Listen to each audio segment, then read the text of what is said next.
High বন্ধুরা, আশা করি সমস্ত বন্ধুরা অনেক অনেক ভালো আছেন। এপি ইউটিউবার চ্যানেলে সবাইকে স্বাগত।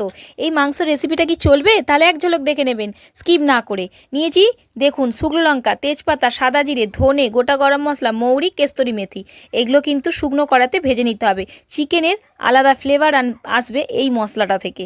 ঘরোয়া পদ্ধতিতে এই মশলাটা যদি অ্যাড করা যায়, এত সুন্দর চিকেনটা হবে, এত সুন্দর, কিছু বলারই নেই। আর না ট্রাই করলে বুঝতে পারবেন না।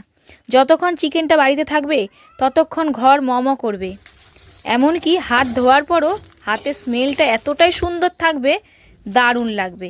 তেজপাতাটা যখন দেখবেন খড়মড় হয়ে গেছে, গুঁড়ো করা যাচ্ছে, শুকনো কড়াই, তার মানে মশলাটা ভাজা হয়ে গেছে। শিলনোড়ায় গুঁড়ো করে নিতে হবে। চিকেনের আসল ক্যালমাটা এখানেই হবে। পরিমাণ মতন নুন দিয়ে দিলাম, লঙ্কা গুঁড়ো হাফ চামচ, হলুদ গুঁড়ো হাফ চামচ,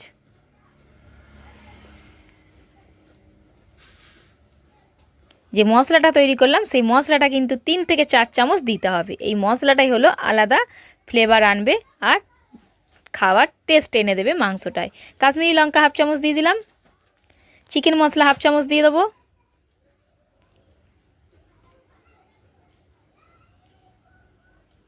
এবারে দিয়ে দেবো আদা রসুন বাটা। এখানে আমি 500 গ্রাম মাংস নিয়েছি। 500 গ্রাম মাংসতে যতটা মশলা লাগে সেরকম মশলা অনুযায়ী আপনারাও দেবেন।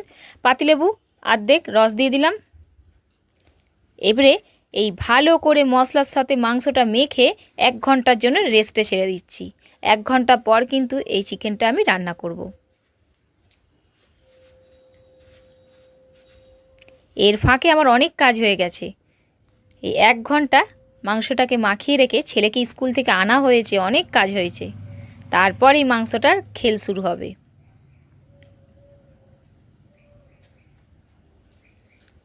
চলো, 1 ঘন্টা পর কিন্তু আমি এবারে এসে গেছি আবার গ্যাসের সামনে। বেশি করে তেল দিয়ে 3-4টে পেঁয়াজ কেটেছিলাম মাঝারি সাইজের, দিয়ে দিচ্ছি তেলের মধ্যে। এবারে পেঁয়াজের বিরিস্তা তৈরি করে নেব।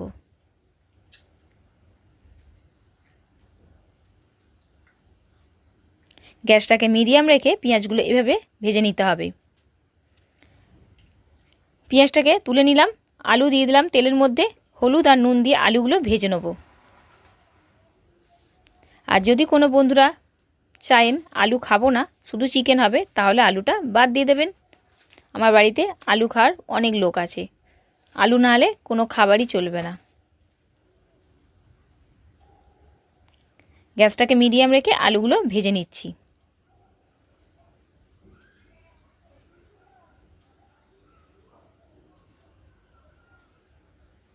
লাল লাল করে আলুগুলো ভেজে নিয়ে তুলে নিচ্ছি থালার মধ্যে। মাংসর আলু ভাজা খেতে কিন্তু দুর্দান্ত লাগে, মনে হয় যেন খেয়ে নিই সব আলুগুলোই। এবারে তেলের মধ্যে দিয়ে দেবো বাদাম। বাদামগুলো কাঁচা ছিল তাই তেলের মধ্যে ভেজে নিলাম।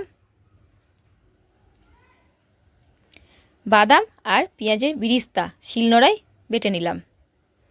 এবারে তেলের মধ্যে গোটা গরম মশলা, তেজপাতা, শুকনো লঙ্কা ফোড়ন দিলাম।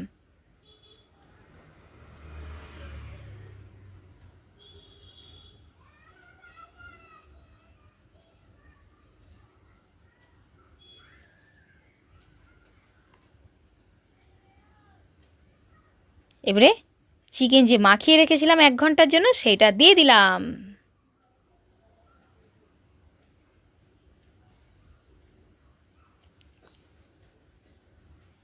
কোনো বন্ধুরা আমার চ্যানেলে নতুন আসলে চ্যানেলটিকে সাবস্ক্রাইব করবেন, পাশে থাকবেন অনুরোধ করছি। আর পাশে থাকা বেল আইকনটি প্রেস করবেন, তাহলে নতুন নতুন ভিডিওগুলো আপনাদের কাছে আগে পৌঁছে যাবে।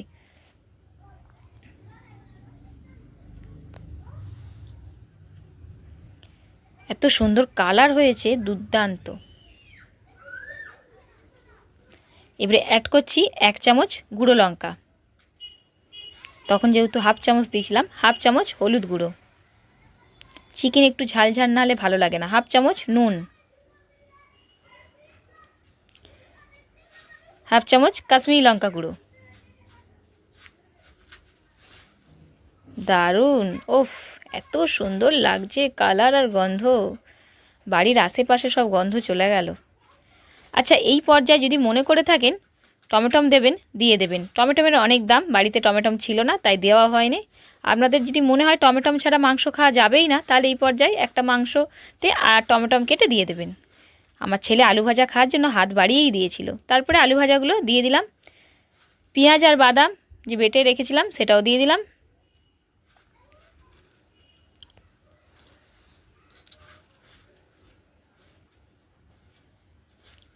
একবার করে ঢাকা দিচ্ছি আর খুলে নাড়াচাড়া করে নিচ্ছি।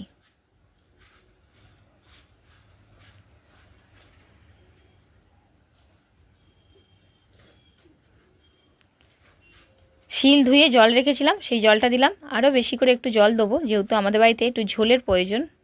অল্প জলে কিছুই কাজ হবে না। যদি কোনো বন্ধুরা মনে করেন কষা খাবেন, তাহলে কষাও খেতে পারেন।